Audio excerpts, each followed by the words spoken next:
Well, Shabbat Shalom. I just want to welcome everyone to the Sabbath Day conference call. We want to welcome all our family and friends that are here today by the phone or internet, or maybe you're watching YouTube. We invite everyone to go to the website, lunarsabbathday.com. It's a great source of information about the Creator's calendar, and there are lots of videos and articles there. And we invite you to go to the events page and join us for worship. Today, our discussion is about the 8 days of dedication on the Father's calendar. Moses dedicated Aaron and his sons. There are a lot of examples of 8 days of dedication, and that's what we're going to go through today. The whole body of the people were summoned for this occasion of Aaron and his sons. The first sacrifices for the nation were to be offered by the newly consecrated priest.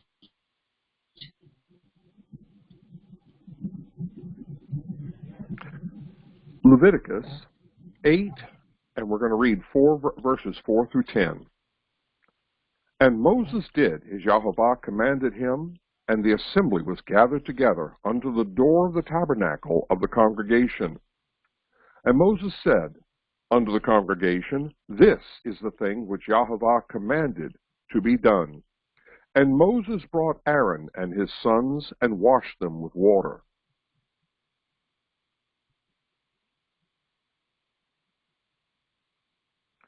And he put upon them the coat, and girded him with the girdle, and clothed him with the robe, and put the ephod upon him, and he girded him with the curious girdle of the ephod, and bound it unto him wherewith.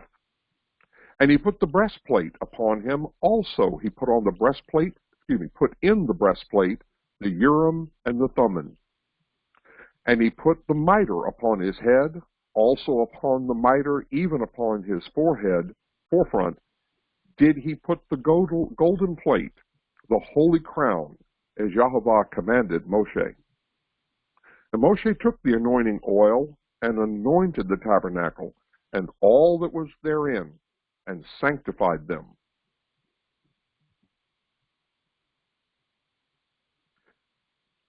Leviticus 8, and we'll read 31 through 35.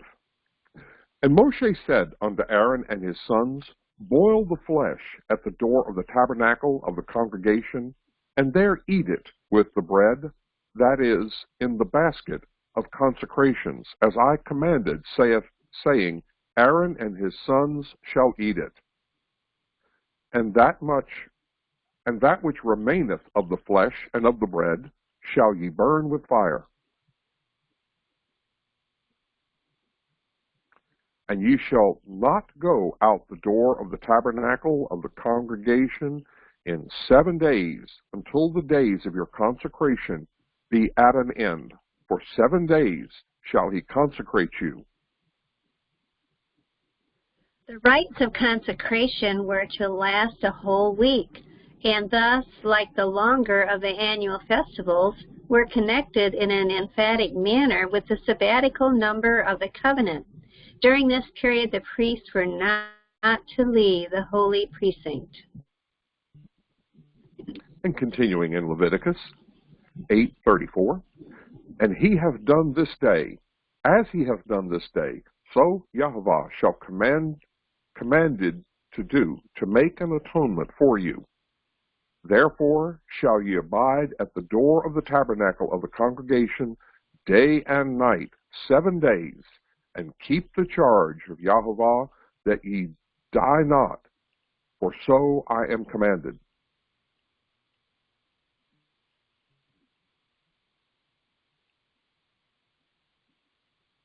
The first offerings of Aaron. And this is Leviticus 9:1. On the 8th day, Moshe commanded Aaron and his sons and the elders of Israel. So a complete series of offerings and sacrifices are listed here in Leviticus 9:2 through 21. When Aaron completed the altar offerings for the first time, and with Moses blessed the people, and the glory of Jehovah appeared unto all the people.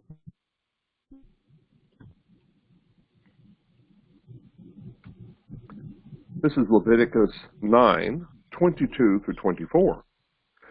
And Aaron lifted up his hand toward the people and blessed them, and came down from offering the sin offering, and the burnt offering, and the peace offerings.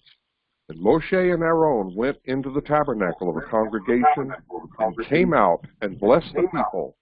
And the glory of Yahovah appeared unto all the people.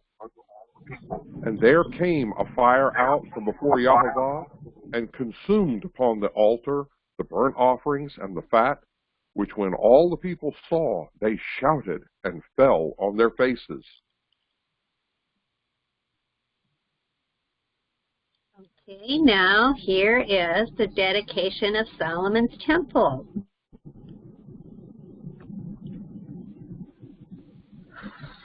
This is 2 Chronicles, verses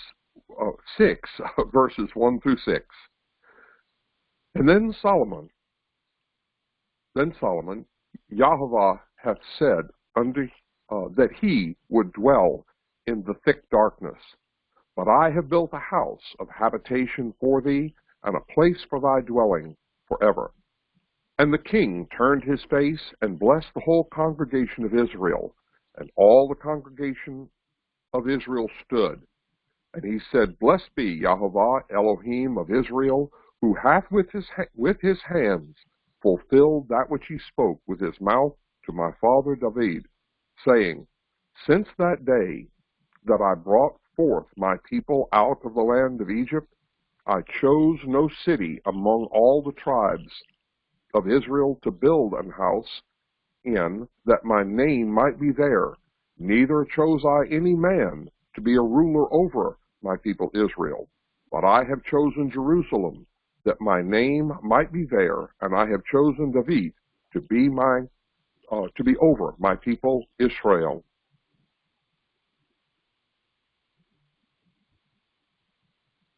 And he stood before the altar of Yahovah in the presence of all the congregation of Israel, and spread forth his hands.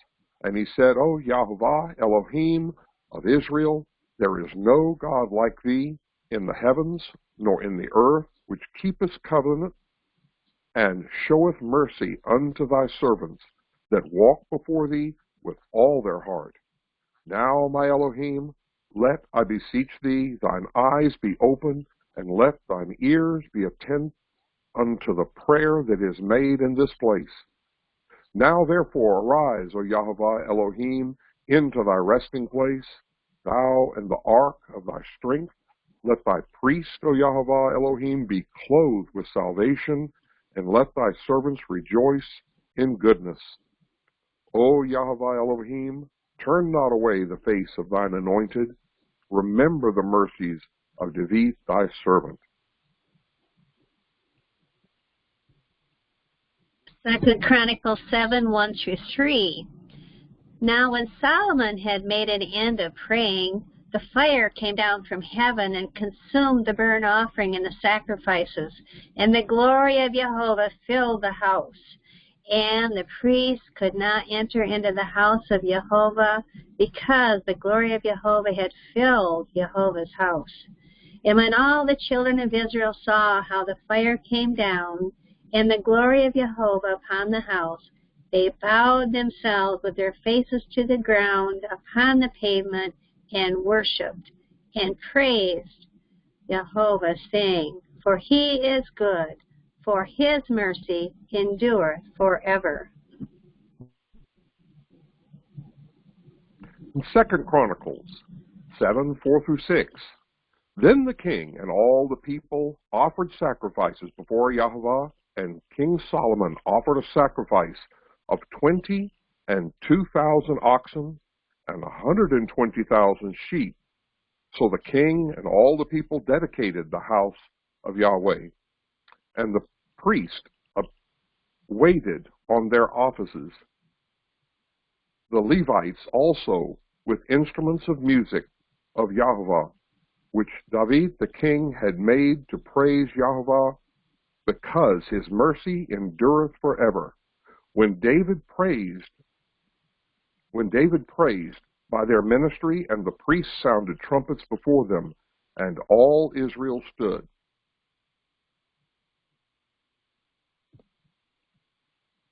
Okay, and 7 or 8 through 10, also at the same time, Solomon kept the feast 7 days, and all Israel with him, a very great congregation, from the entering in of Hamath unto the river of Egypt. Verse 9 says, and in the 8th day they made a solemn assembly, for they kept the dedication of the altar 7 days, and the feast 7 days. And on the 23rd day of the 7th month, he sent the people away into their tents, glad and merry in heart, for the goodness that Jehovah had showed unto David and to Solomon and to Israel his people. So the altar was dedicated, the temple was dedicated, and then after the 8 days of the dedication, then they had the Feast of Tabernacles, the Feast of Sukkot, in the 7th month. Now, this is another dedication. Remember the children of Israel taken in captive into Babylon, and now they're wanting to go back. And this is about the temple being rebuilt and the dedication, again, of the temple. Ezra 6:3. In the first year of King Cyrus, the king issued a decree concerning the temple of Yahweh in Jerusalem, that'd be Elohim in Jerusalem. Let the temple be rebuilt as a place to present sacrifices, and let its foundations be laid.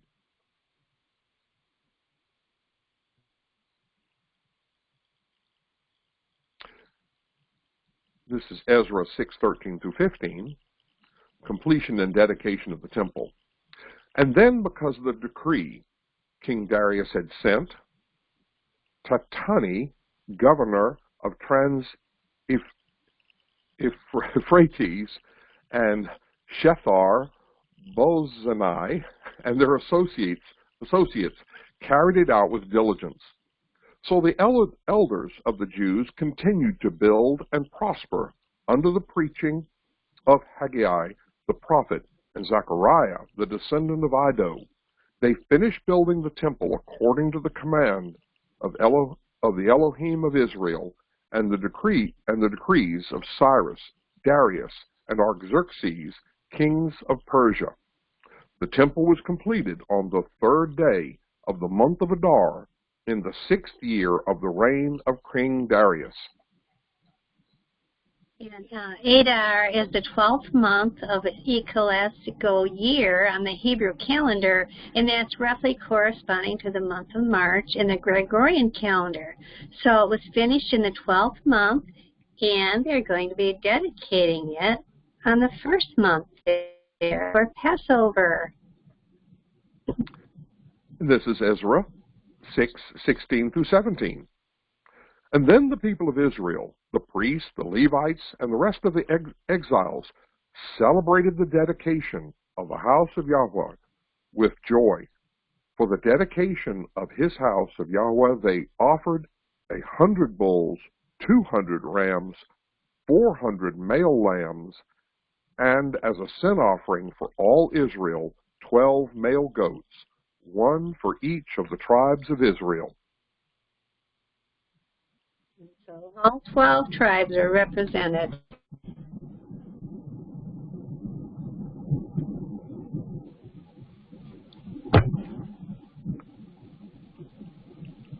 The word dedication, called in the Greek enchania, and in Hebrew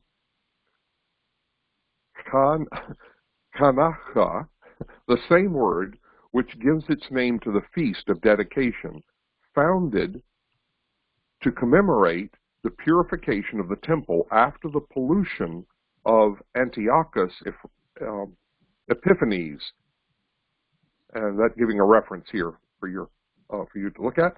And that festival was kept for 8 days and began the 25th of Chislev, that is the 9th month. Okay, and so I'll leave these links below, but I'm sorry, Brother Pete, I had you read that. But this is from Bible Hub describing back here this dedication of Ezra 6, when the temple was dedicated, it was the same Hebrew word as Hanukkah. Start with a K there, kind of throws us off, but it's the same word as used as Hanukkah for dedication, and so we're going to be looking into that further. In Ezra 6:19-22, on the 14th day of the first month, the exiles celebrated the Passover. For 7 days they celebrated with joy the festival of unleavened bread, because Yahovah had filled them with joy by changing the attitude of the king of Assyria, so that he assisted them in the work on the house of Yahovah, the Elohim of Israel.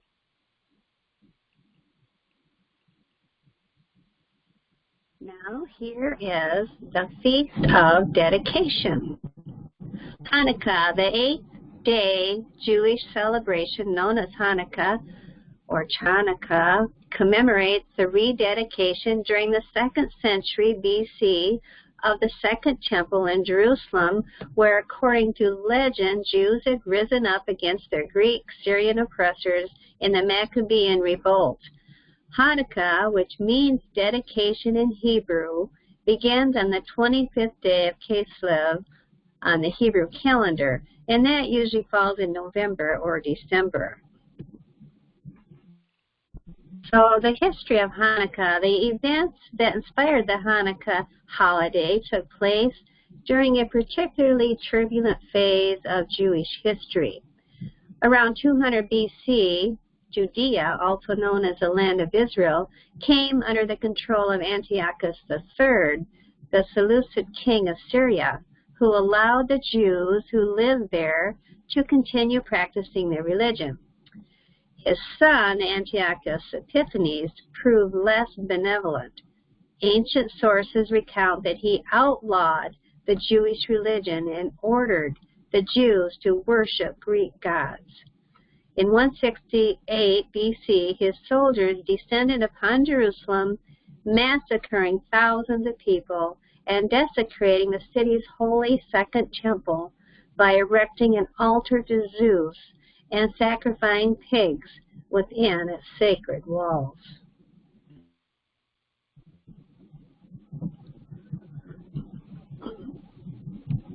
Led by the Jewish priest Matthias and his 5 sons, a large-scale rebellion broke out against Antiochus and the Seleucid monarchy.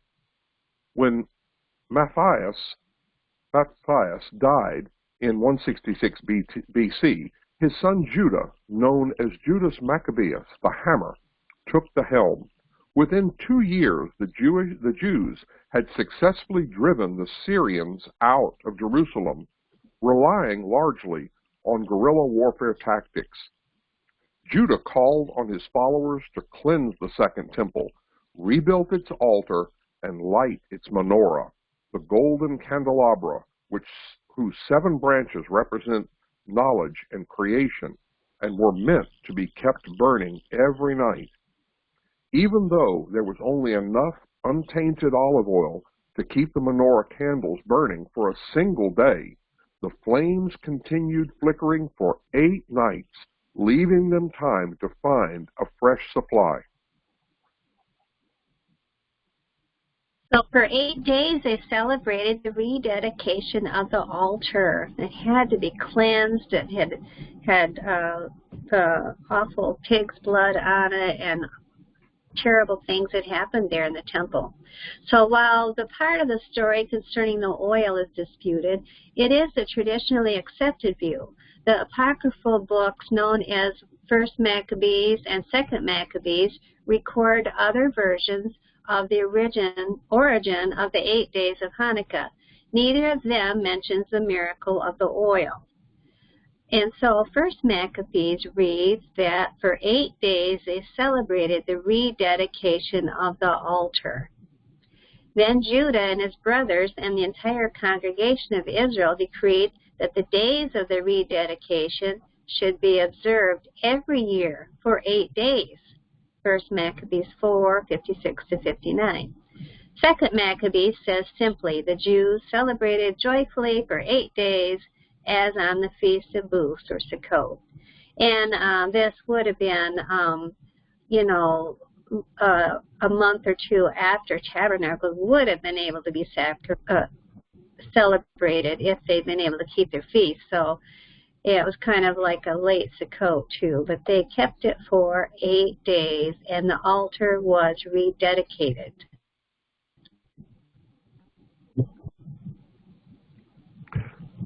168 years before the birth of Yeshua, Antiochus Epiphanes outlawed the Jewish religion and ordered the Jews to worship the Greek gods. The story of Hanukkah does not appear in the Torah because the events that inspired the holiday occurred after it was written. It is, however, mentioned in the New Testament that Yeshua attends the Festival of Dedication. That's John 10:22 through 23. At that time, the Festival of Dedication took place in Jerusalem. It was winter, and Yeshua was walking in the temple courts in Solomon's colonnade. Okay, now we have another altar dedication, another dedication for 8 days of the altar that's mentioned in the book of Ezekiel. After Ezekiel had surveyed the temple of Jehovah, he had a vision of the glory of Jehovah. And the purpose of the temple is the establishment and maintenance of harmonious relations between Jehovah and the sons of men. After this inauguration, the regular services shall be resumed and be acceptable unto Jehovah. And the epistle to the Hebrews, Hebrews 8 through 10, helps us to recognize in this vision the symbol of the purification of the church of Jehovah by the cleansing blood of Yeshua. He was the victim, the Passover lamb, and the priest. In Ezekiel 43:25 through 27, 7 days shall ye prepare every day a goat for sin offering. They shall also prepare a young bullock and a ram out of the flock without blemish. 7 days shall ye purge the altar and purify it, and they shall consecrate themselves. And when these days are expired, it shall be that on the 8th day, and so forward, the priest shall make your burnt offerings upon the altar and your peace offerings, and you and I will accept you, saith Yahweh. What does Jehovah require of his people today? Leviticus 27, dedicate yourselves to me and be holy, because I am Jehovah, your Elohim. And Jehovah has given us 8 days of dedication twice a year, Passover and Tabernacles. They are both feasts that are 8 days. 7 days of the feast, and then the Sabbath on each end. So we have twice a year time of dedication for our heart, mind, and soul to be cleansed. The dedication of Solomon's temple, 2 Chronicles 7:1. We'll go back and remember when Solomon had finished praying, fire came down from heaven and consumed the burnt offering and the sacrifices, and the glory of Jehovah filled the temple. Jehovah's response to Solomon, here in 2 Chronicles 7:11 to 12, when Solomon had finished the house of Jehovah and the royal palace, successfully carrying out all that was in his heart to do for the house of Jehovah and for his own palace, Jehovah appeared to him at night and said to him, I have heard your prayer and have chosen this place for myself as a house of sacrifice.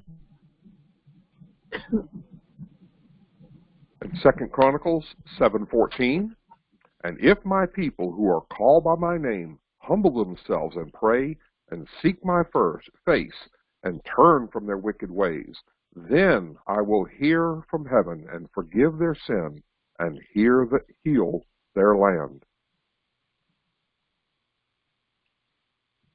That's right. So dedicate yourselves to Jehovah by following his calendar in the heavens. Keep his weekly Sabbath, new moon days, and the 8 days of dedication during the spring and fall feast. As we know, Psalms 19:1 says, "The heavens proclaim the glory of Jehovah, and the skies display his craftsmanship." So his calendar is there in the heavens, and he is wanting us to be dedicated to him. So I hope this was helpful to you, and I hope you'll go back and study all these times of dedication that are listed here in Scripture.